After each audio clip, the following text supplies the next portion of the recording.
The US dollar is being intentionally destroyed and no one's going to save it.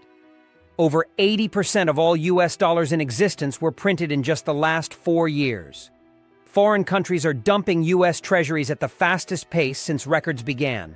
And now, for the first time in history, over 130 countries are developing digital currencies to replace it. You're not watching a market cycle, you're watching the collapse of a system. By design. The Fed isn't fighting inflation, it's replacing the dollar with something programmable, trackable, and permanent. What's coming next isn't a recession, it's a new monetary order. And when it arrives, your cash, your savings, and your freedom will never work the same again. This isn't dollar weakness, it's dollar design. You know, most people still think what's happening to the dollar is some kind of accident. Like it's just the market doing market things. Like inflation is some unexpected storm and the Federal Reserve is just reacting the best they can. But I want you to understand something very clearly because once you see it, you can't unsee it. The collapse of the dollar is not a glitch in the system, it is the system. This is deliberate. This is engineered. And the reason is simple. The United States is sitting on over $34 trillion of federal debt.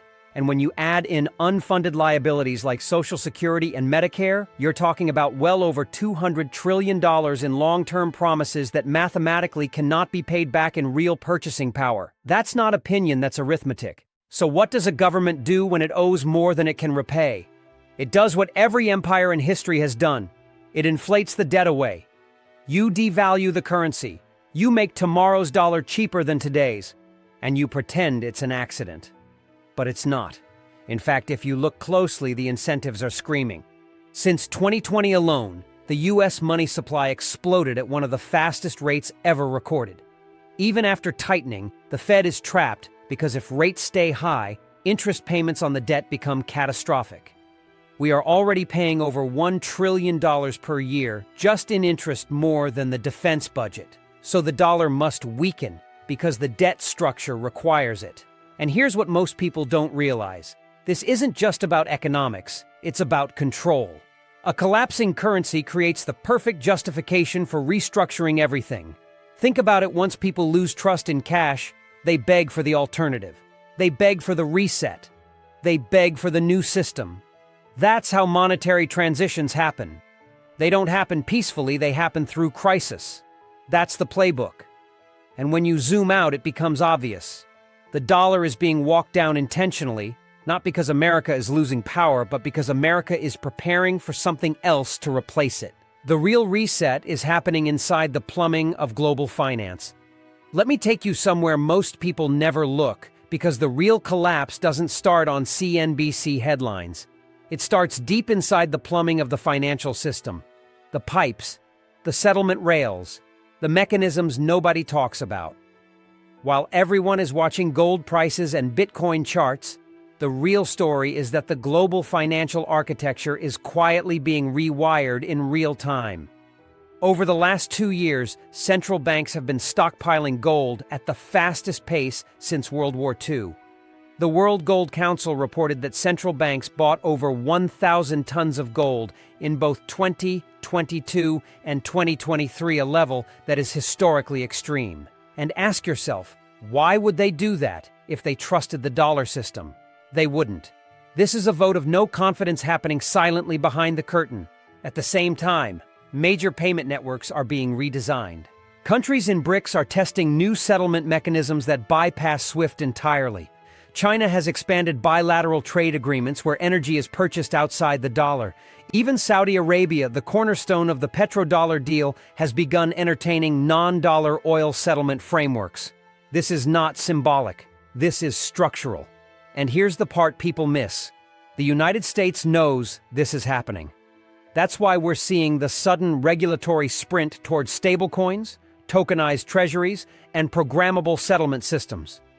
Because the next reserve system won't look like stacks of dollars held in vaults, it will look like digitized collateral moving instantly between institutions.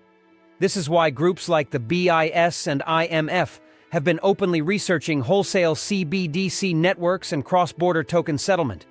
This isn't conspiracy. These are published initiatives. The collapse of the dollar isn't a collapse into nothing. It's a collapse into something new. The old system was slow, Bank-based, trust-based. The new system will be instant, collateral-based, surveillance-compatible.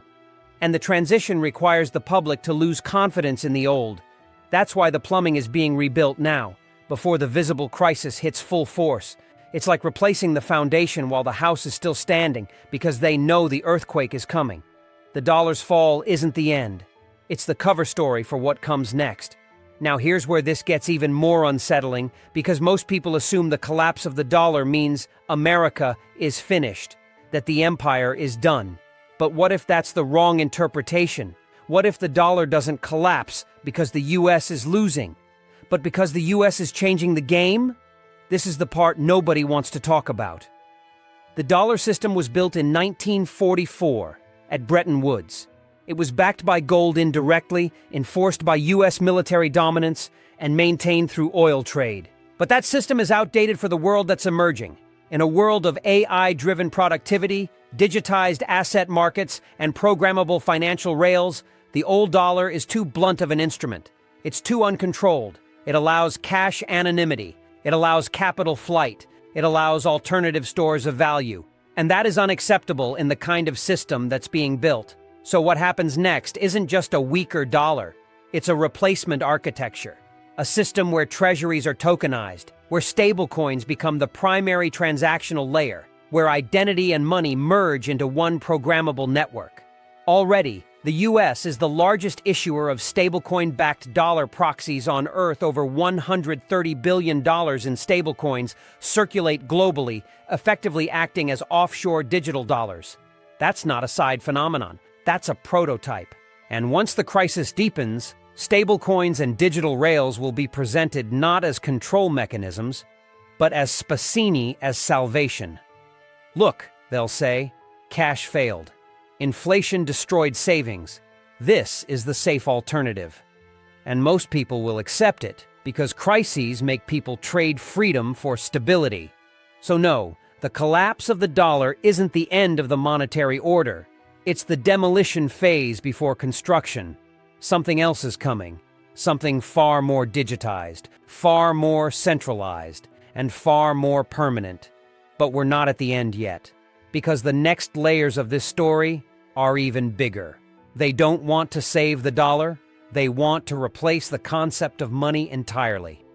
One of the biggest misunderstandings right now is that policymakers are somehow fumbling to save the dollar. But let me be blunt. They're not trying to save it. They're transitioning away from it, not just the physical dollar, but the entire idea of what money even is. Because in the next system, money won't be neutral. It won't be something you hold. It will be something you're granted permission to use. This is where central bank digital currencies, or CBDCs, come in, and I'm telling you now, this is not some fringe theory. Over 130 countries, representing 98% of global GDP, are actively researching or developing CBDCs. The U.S. Federal Reserve has already completed multiple pilot programs through Project Hamilton and the New York Innovation Center, and it's no coincidence that these research projects are accelerating as trust in traditional fiat systems erodes. But here's what people don't understand. CBDCs aren't just digital dollars. They're programmable, traceable, and most importantly, conditionable. That means a central authority could determine how and when you spend your money. It's not hard to imagine a system where certain products become restricted for high-carbon consumers, or where your spending gets paused if you fall out of compliance with some arbitrary ESG or social credit metric. Sound dystopian? It's already being trialed in parts of China. In Nigeria, the Naira was introduced under the guise of inclusion, but cash withdrawals were limited shortly after to push citizens into the new system. These aren't isolated cases. This is the roadmap. And it's why the dollar's failure isn't being stopped, it's being welcomed. A broken monetary system is the perfect excuse to roll out the next one. It's crisis-driven adoption. Because let's face it, no one would willingly trade the privacy of paper cash for a surveillance ledger unless the alternative is total financial instability. So no, they're not trying to stabilize the dollar. They're trying to reimagine the entire idea of money. And in the new world, you won't own your money, you'll borrow it at the mercy of a programmable ledger. This is what they mean when they talk about financial inclusion. It's not inclusion, it's control. The real power behind the dollar was never the currency. It was the demand engine.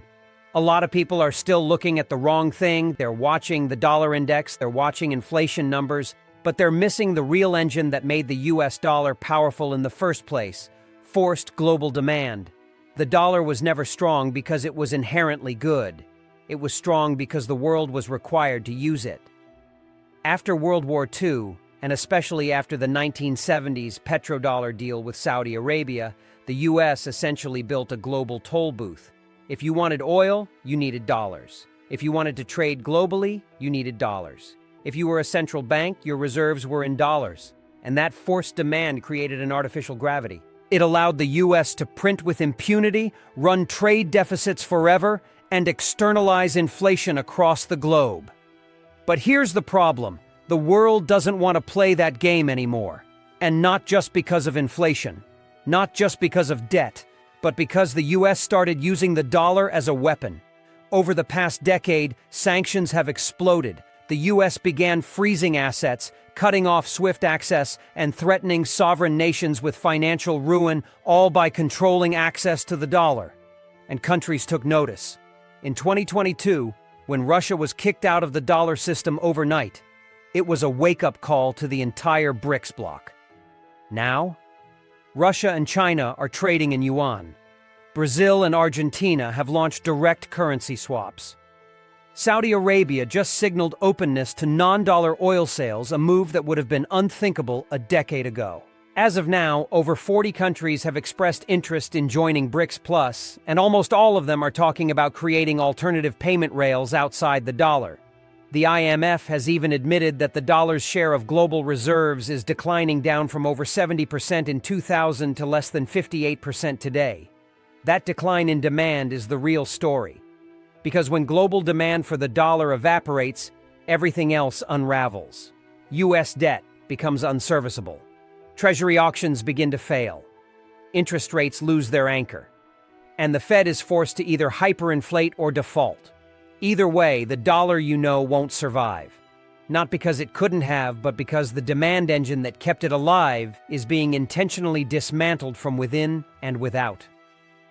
The US is now monetizing its own debt. And that's how empires end. It's hard to overstate how dangerous the current trajectory of US fiscal policy really is. At this point, the Treasury is functionally being monetized by its own central bank. That's a polite way of saying we are now paying for our government spending with money that does not exist until it's printed. And that's not theory, that's what's actually happening. In fiscal year 2023 alone, the US government ran a $1.7 trillion deficit, and over $7 trillion in treasuries matured, meaning the government had to not only borrow for new spending, but also refinance existing debt at higher interest rates. And with foreign buyers like China and Japan stepping away from US treasuries, China has cut its holdings to the lowest level in 14 years. The question becomes, who is buying this debt? The answer is chilling: we are. More specifically, US banks, pension funds, and ultimately, the Federal Reserve.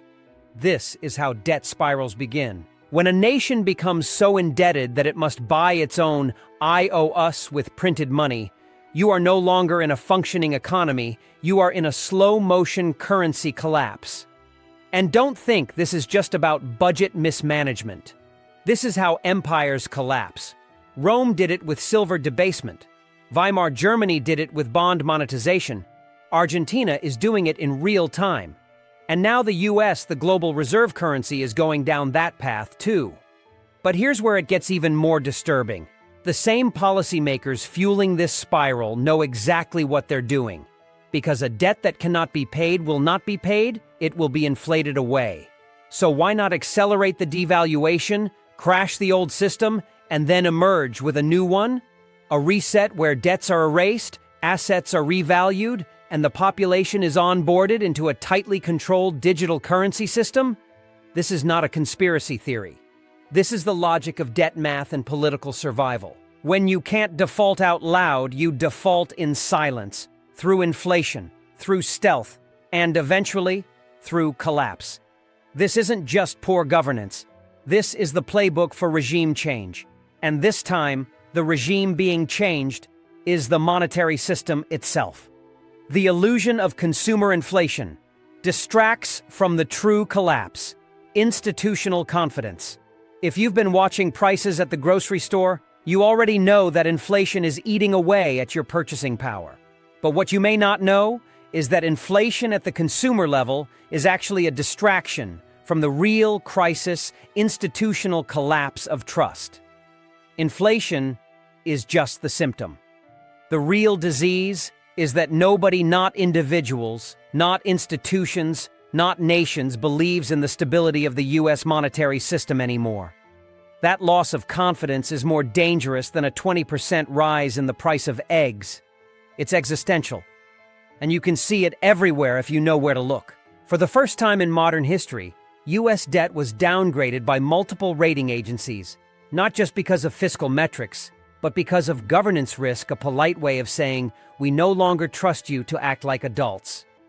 In 2023, Fitch slashed the U.S. credit rating from AAA to AA+ for the first time in decades. Moody's followed with a negative outlook, citing rising deficits and political dysfunction. Meanwhile, the largest global asset managers, BlackRock, Vanguard, Bridgewater, are quietly shifting allocations away from U.S. long-duration bonds and into real assets, private equity, and non-dollar hedges. Why?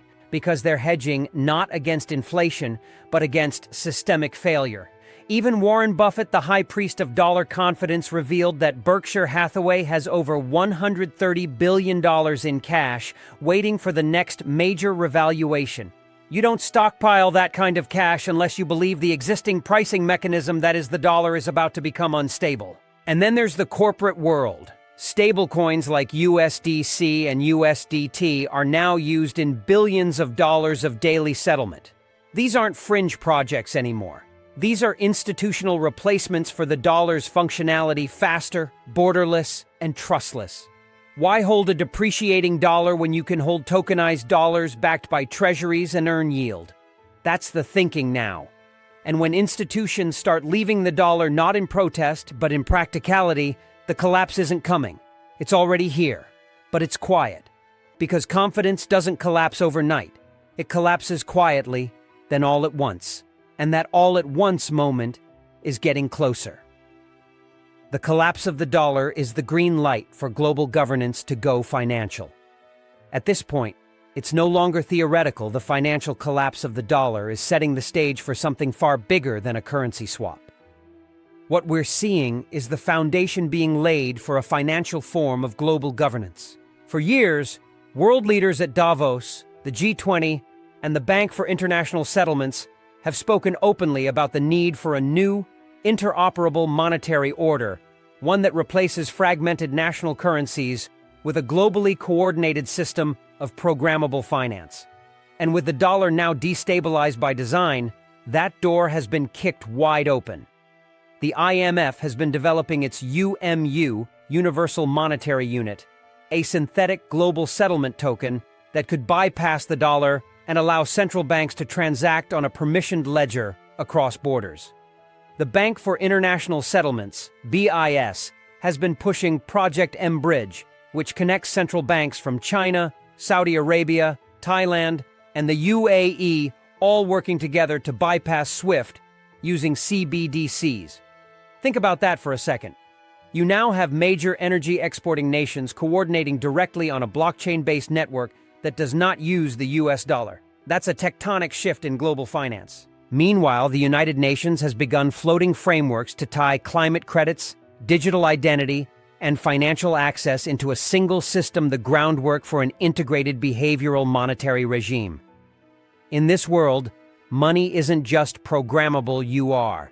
And the dollar's downfall is exactly what's needed to justify this. Because once the old system fails, once banks close down for a weekend bail-in or inflation wipes out savings, the global solution will already be prepared. A system where your money is linked to your carbon usage, where transactions are verified by social compliance, where your access to funds is gated through global metrics. This isn't just theory, it's already being modeled.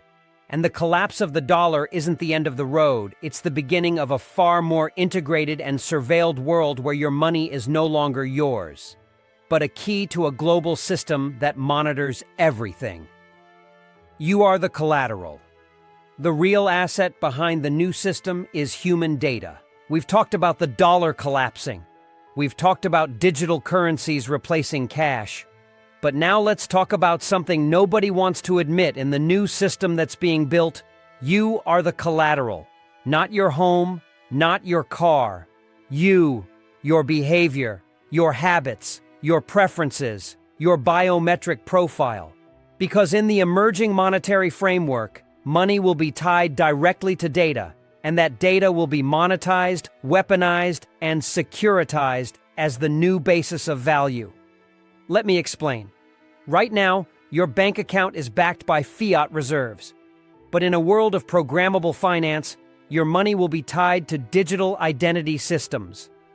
Already, governments around the world are pushing for integrated ID-linked wallets, like India's Aadhaar program, or the European Union's EUDI, European Digital Identity Wallet.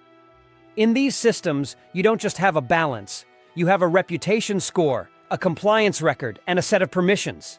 And those permissions determine access. But here's where it gets even more dystopian. The IMF and WEF have published white papers on something called creditworthiness through alternative data. Translation? Your transaction history, social media usage, browser activity, and even geolocation patterns could be used to determine financial eligibility. This already exists in China, but it's coming westward fast. Apple and Google are embedding biometric identity into payment rails. Visa has filed patents for AI-based payment authorization systems. MasterCard is rolling out carbon tracking cards that deny purchases past an emissions threshold. None of this is about making payments easier. It's about making identity the currency. And in this system, you are the backing asset. Your productivity, your compliance, your willingness to be surveilled. This is what makes the post-dollar monetary system function. And the collapse of the dollar isn't just making room for this, it's making this necessary. When trust in currency dies, the only thing left to back money is you. Your work, your movement, your choices. You are the product. You are the collateral. And you are being priced in right now, whether you like it or not. The collapse of the dollar is the final stage of an economic war, and you're not meant to win. At the very top of this pyramid, above the fiscal policies, above the digital wallets, above the central banks, sits one brutal truth. You were never supposed to benefit from the system they're replacing, and you certainly won't benefit from what comes next. Because what we're witnessing now is not just a reset. It's not even a transition. It's a controlled demolition of the middle class as a global force, a deliberate economic war waged under the guise of modernization, fought with currencies, data, inflation, and debt. And let me be clear, this isn't just a US dollar issue, this is a worldwide convergence of financial warfare, where the battlefield is your standard of living and the end game is your dependence. Every tool being deployed right now, CBDCs, tokenized debt, behavioral credit systems, universal digital ID, biometric spending is being wrapped in the language of inclusion, innovation, and convenience. But look closer. The real function of these tools is exclusion, not empowerment. It's to eliminate privacy, erase sovereign wealth, and consolidate ownership into the hands of institutions and states that operate above democratic accountability. Think about what happens when cash disappears. When every transaction is logged, every savings account is yield-locked, and every movement of capital is permissioned. What happens when owning assets becomes a legacy concept and access to homes, vehicles, healthcare, or even information is licensed by subscription? That's not progress. That's feudalism, rebranded in digital skin. And the dollar's collapse is the perfect catalyst. Because as soon as people panic, as soon as they beg for help, the next system will already be waiting. It will be frictionless, efficient, seamless, and irreversible. You'll be told it's safer, more stable, more fair. But in reality, it will mark the end of financial freedom as we've known it for a century. You won't be able to opt out. Because when the currency collapses and your bank reopens with a new tokenized balance, you'll have already consented by default. The war has already begun. But most people don't know they're in it. Not yet. What's coming isn't a correction, it's a complete rewrite of how money works. Most people won't realize it until it's too late, until the dollar in their pocket buys half as much, their savings are frozen in a new system, and the rules have already changed. But now you know. This collapse isn't random, it's intentional, and it's only the beginning. So the question is, how are you preparing? How are you protecting yourself when the next system goes live? Because when the reset hits, there is no opting out. If this opened your eyes, drop a comment below, tell me what you're seeing, what you're doing, or what I missed. And make sure you're subscribed because the next video breaks down exactly how this new monetary system will control your money, your assets, and eventually, you. Stay sharp, stay independent. I'll see you in the next one.